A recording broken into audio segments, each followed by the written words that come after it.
Yo, what's up? How do you guys feel about birds? Because I got birds on the brain. A bird brain, if you will. When exploring the weird and wonderful world of Monster Hunter, you as the player are bound to come across a myriad of different creatures with a wide range of different body plans and features. In the context of the game, different monsters are grouped together by these features into monster classes, but just how much variance or consistency is there within each class? Previously we dived into one of, if not the single most diverse group with the fanged beasts, and now we turn our attention toward something a little more consistent, the bird wyverns. Recognized as iconic early game threats, these monsters are generally considered to be on the weaker side. They are most often the introductory monsters for new players, intended to teach them new skills and interactions. But what are their designs like? How well do they convey what they are going for? Is there a consistent through line, recurring trends and motifs? Let's not waste any time, let's take a look at where the bird wyverns came from, how they have or have not changed, and what they've become today. Bird wyverns originate in the first ever Monster Hunter game, being a series mainstay ever since. They haven't received a name change or anything like that like the Fanged Beast did, just good old wyverns that are sorta like birds. In theory. And ever since that introduction, they have also been separated into two sort of subgroups, the flying bird wyverns and the raptor bird wyverns. The former can, well, fly. They tend to be smaller and more slender but physically similar to flying wyverns, with most having some form of beak or otherwise bird-like features. The latter are more reminiscent of real-world dinosaurs and, by extension, brute wyverns. In fact, as pointed out by this commenter, the vast majority of brute, flying, bird, and fanged wyverns in Monster Hunter are dinosaurs, phylogenetically. I'm talking like all of them. Some herbivores too, but I'm getting distracted. It is these raptor bird wyverns that we will be talking about today, with the flying bird wyverns coming in a later video. The raptors lack any wings at all, and often command a pack of smaller monsters of their species. This brings into question why exactly they would be classified as bird wyverns at all. And I suppose the main reason is because the fictional taxonomy charts from Capcom said so, but I also think it is primarily due to them generally behaving and sounding like birds a lot of the time, and also because in the real world, dromaeosaurs, which include some of the most famous raptors like Velociraptor for example, are considered to be closely related to modern birds, with modern birds quite literally being theropod dinosaurs. So let's go back to where it all began. In Monster Hunter's first and second generations, which I am combining due to Gen 2's small showing and very similar design styles, we actually got quite a large cohort of bird wyverns to get the ball rolling. And so let's talk about all of the prey raptor bird wyverns and their respective pack leaders. The pack dynamic was first explored here. In fact, the first monster hunt ever in the first Monster Hunter game was against 3 Velociprey, with the first large monster hunt being against the Velocidrome. The design for Velociprey has not aged super well, unfortunately. They very much read like a child's drawing of what a super cool dinosaur might look like. They are royal blue with tiger stripes, are very sharp and lean and mean looking, have a crest on their head and far too many claws on each hand, and are just pretty annoying in-game. The Velocidrome, which leads the pack, is a larger version of the exact same monster, sporting large red claws on its hands and feet, as well as a red crest, all of which certainly makes it clear that it is more powerful, if not in the most basic way possible. Here is also where the trope of adding drome as a suffix to denote a alpha monster was most prominently used. Given the limited resources and the experimental nature of the first few Monster Hunter titles, Capcom was not about to let good animations and models go to waste, and as such, we got 3 sets of variations to the Velociprey: the Genprey, the Iaprey, and the Giaprey. The Genprey are a yellow, green, and orange color, sport 2 crests instead of 1, have actually pretty normal hands, 2 large fangs used to paralyze hunters, and are primarily found in desert and jungle settings. By contrast, the Iaprey are considerably more bizarre, with bright orange-red skin more akin to like a frog or a salamander, a lack of any large raptor claws, a bulbous head, a throat sac used to produce poison to spit at hunters, and are generally found in the swamp and volcano maps. The Giaprey were formally introduced in Generation 2 as an ice-spitting Velociprey alternative for the new Snowy Mountains map, though they did originally appear in Generation 1 simply as white Velociprey. Fun fact, this makes it one of only 2 examples where a small monster had a subspecies, the other being the Pyrantulas in Sunbreak. The alpha monsters for each, the Gendrome, Iadrome, and Giadrome, much like the Velocidrome, don't offer much in terms of variance on the base design, mainly just gaining more prominent head crests. In fact, the Giadrome is just a Velocidrome with its colours swapped around. All 8 of these monsters utilize the same animation animations, slightly varying sound effects, and serve to bring some diversity between maps, along with some extreme frustration. Their designs are dated by today's standards, though they would have been pretty colourful and fantastical by the standards of the mid-2000s, I think. And without them, we wouldn't have the Raptor Bird Wyverns at the point where they are today, so I think they served their purpose. So that's all of the Raptor Bird Wyverns in Generations 1 and 2, so let's take stock before it all gets shaken up in Gen 3. So far they have one speed and one speed only, small, fast pack hunters designed to keep the player aware of their surroundings, as well as one primary goal, which is to provide a range of early to mid-game threats. Sort of. To call Iodrome a mid-game threat is a result of it being exclusive to maps found later in the story, not it being particularly harder. The Raptor Bird Wyvern started things off with a fine base, if not a little redundancy and repetition present throughout that base. So with those fundamentals firmly in place, let's get to the really good stuff, what I personally consider the golden age of bird wyverns as we head into Generations 3 and 4. Pause, quick little call to action. I see you there enjoying this content, but apparently nearly 90% of y'all aren't subscribed. Hit that subscribe button for new Monster Hunter and Monster Hunter adjacent videos on the regular. You know you want to. Alright. Back to it. Monster Hunter Tri kicked off Generation 3, and this was the first game that aimed to create an entirely new roster of large monsters without building on the previous catalogue, with the only exceptions being the Rathalos, the Rathian, and the Diablos. As a result, we got to see a brand new approach to the Raptor Bird Wyverns straight out the gate, in particular a new approach to their visual design, and that approach was to make them thick as hell. Let's talk about the Jaggies, Baggies, and Roggies. Jaggies show up first and fill the niche of small, common, non-elemental aggressive monsters in several different maps. They are fast-moving small raptors with pinkish-orange skin, purple accents, frills around their necks, and small spikes on their tails. These are juvenile males of the pack, being sexually dimorphic from the females known as Jaggia. Jaggia are usually found around nesting sites and are significantly larger and stockier than Jaggies. They lack spikes on their tail, instead having feathers growing from their tail and chest, and are a lot more purple in colour, but all of this is just a setup for the big guy. Great Jaggi is the alpha male of the Jaggi pack, and is a significant improvement on the alpha raptor trope. First off, it drops the drome suffix in favour of the great prefix, which is still around to this day, a very welcome improvement. It has its own design rather than just being an upsized Jaggi, and blends design elements from both the Jaggies and the Jaggia. It's pretty heavy set for its size, throwing its weight around with bites and body slams and tail swings. Its back is mostly purple with a cream underbelly and a red stripe running down its body separating the other two colours. Its frill is much more prominent, as are its claws and tail spikes, and it has a sail of feathers running down its lower back and tail. It also enhances the pack dynamic as it lets out varying calls, cries, and barks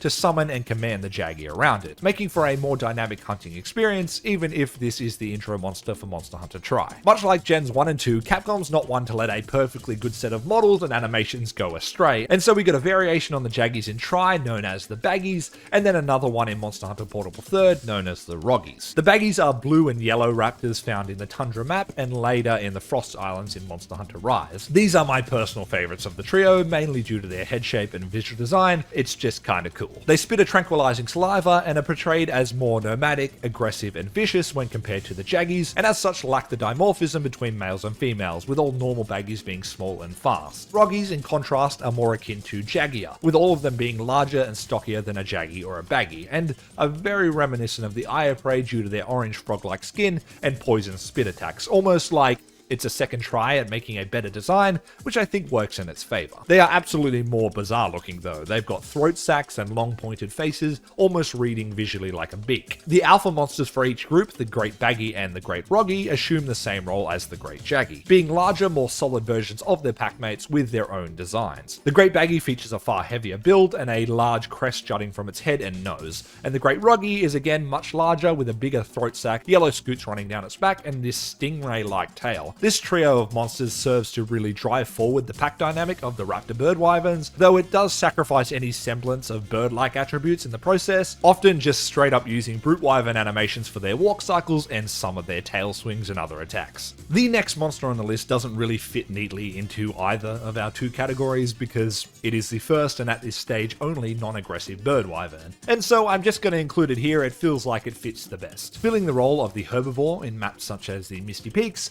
we have the Gargua. Gargua is the most bird-like monster so far on account of it just being a big round flightless bird. It's not even trying to use the wyvern part of bird wyvern at all. just a bird. Its visual design brings to mind a cross between a large dodo and a goose, and they are largely flavour for some of the more traditional Japan-inspired maps like the aforementioned Misty Peaks and the Shrine Ruins in Rise. They can be slain for some raw meat if you like, but if you sneak up on them and attack them, they can drop an egg, or sometimes even a golden egg, which is an account item you can exchange for points. It's nice to have a monster in the group that is passive and just a bird, so I think it enhances the bird wyverns as a whole. From here we move into Generation 4, and whilst there's basically just one new monster added, it is a very strong design. Nothing new shows up in Monster Hunter 4 or 4 Ultimate, but Generations is a different story. Introduced as the resident Raptor Bird Wyvern in the Jurassic Frontier, we got the debuts of the macaws. Reminiscent of Jaggies and Baggies, they are the first time we see the pack raptors mostly covered in feathers, featuring green plumage with bare red faces and bellies and club-like tails. They also crank the personality up a notch too. They have this maniacal, frantic look to them, screaming and carrying on, all of which is also further enhanced in their alpha monster, the Great Macaw. This monster on the surface seems like just another Great Jaggy clone. It uses the same walking animations, it's an intro monster, it doesn't have an element,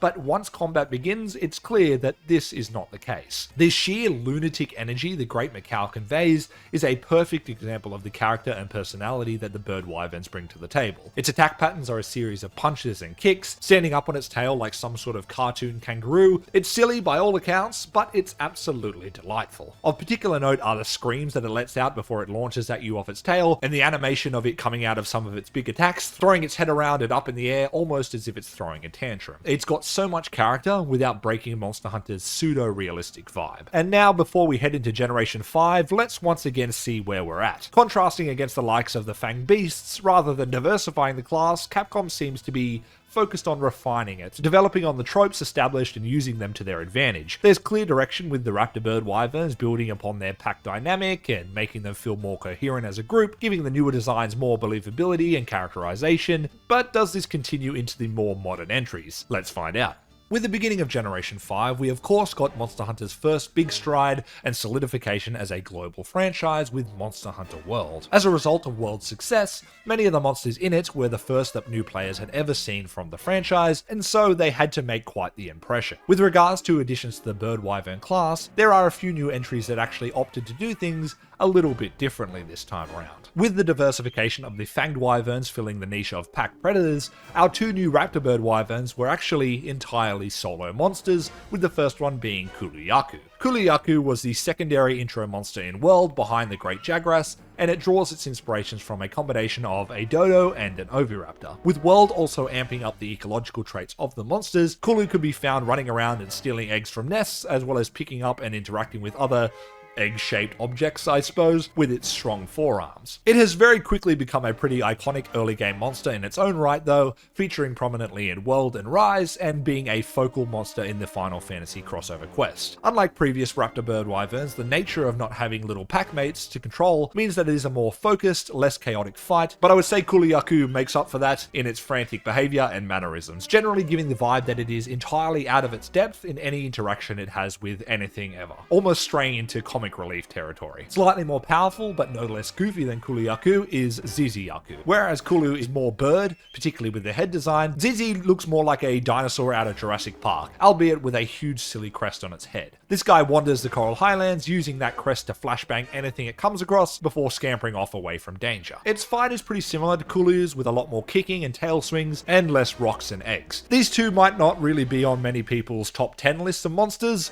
or maybe they are, I don't know, but they certainly shook things up for the class and diversified things a bit, even if design-wise they follow the pre-established trend pretty solidly. Jumping now to Monster Hunter Rise, we promptly return to the pack mechanic. In fact, we get a group of monsters that actively attack in sync with their alpha, the Azuchi. Based on the Japanese yokai known as the Kama Itachi, the Azuchi are small and thin, sort of a halfway point between the old and slightly less old bird wyverns, covered in red and white fur, and have a sickle-shaped spike at the end of their tail. The Great Azuchi, which is Rise's intro monster, is a larger version with more orange fur, larger hand claws, and of course a larger tail sickle as well. These monsters work together, as the Great Azuchi will wind up an attack alongside the small ones, who will hit slightly later, meaning that you can often find yourself dodging one attack to get hit by another. And then rounding out the list of Raptor Bird Wyverns for Generation 5 is another monster that actually breaks the mold and is the first example of a small monster without a large alpha monster equivalent, as long as you don't count Gargoyle. I'm talking about the Boggy, of course. Showing up in Sunbreak and so far only being found in the Citadel, Boggy are akin to things like Jaggies, Baggies, and Roggies, but clearly draw their inspiration from animals like hyenas. They have yellow scales with brown spots, a crest of brown feathers on their back and tail, a large underbite with big fangs, a lolling tongue that hangs out of its mouth, and large ears. All of this leads to a monster with very heavy goblin design vibes, probably inspired by the more European medieval fantasy aesthetic of Sunbreak as a whole. And that's it for now for the mainline series.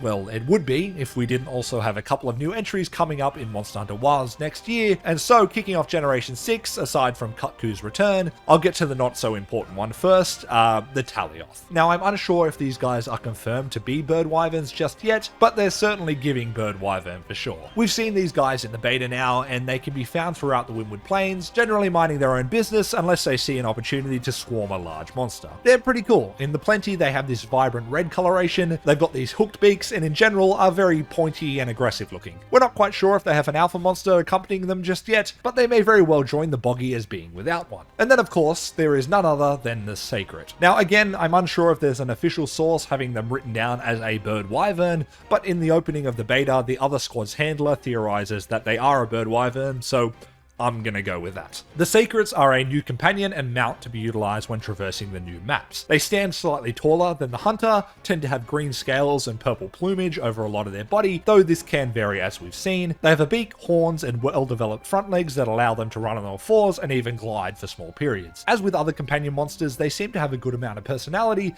though they don't quite match the energy of the cats and the dogs. Overall, I find them pretty compelling and deceptively simple, and they are certainly a brand new branch of the Bird Wyvern group as a whole. And that's where things stand as of the recording of this video. I'm quite confident we'll end up with another Bird Wyvern or two in Wilds, but we haven't seen them just yet. Before I wrap up though, I would be remiss to not go through the list of Raptor Bird Wyverns exclusive to the spin-offs like Monster Hunter Frontier and Online. Is what I would like to say, but unfortunately, Frontier and Online don't have anything brand new to offer, aside from the hardcore version of Velocidrome and Gendrome as far as I can tell, but fear not, because what Frontier lacks in Raptor Bird Wyverns, it more than makes up for in Flying Bird Wyverns, so there's going to be some bangers in the next video. And so we close things out with a fizzle, and not a bang unfortunately, with our only remaining Bird Wyverns being found within the spin-off game exclusive to Canada and Japan, Monster Hunter Explore. The Apopos are visually very similar to the Roggies, instead being black and gold with little ears meant to resemble a jackal. The Great Apopos amps up the gold and the jackal ears, with them clearly being meant to bring to mind Anubis, and appear alongside the Elder Dragon Nef Garmut with its ancient Egyptian design inspirations.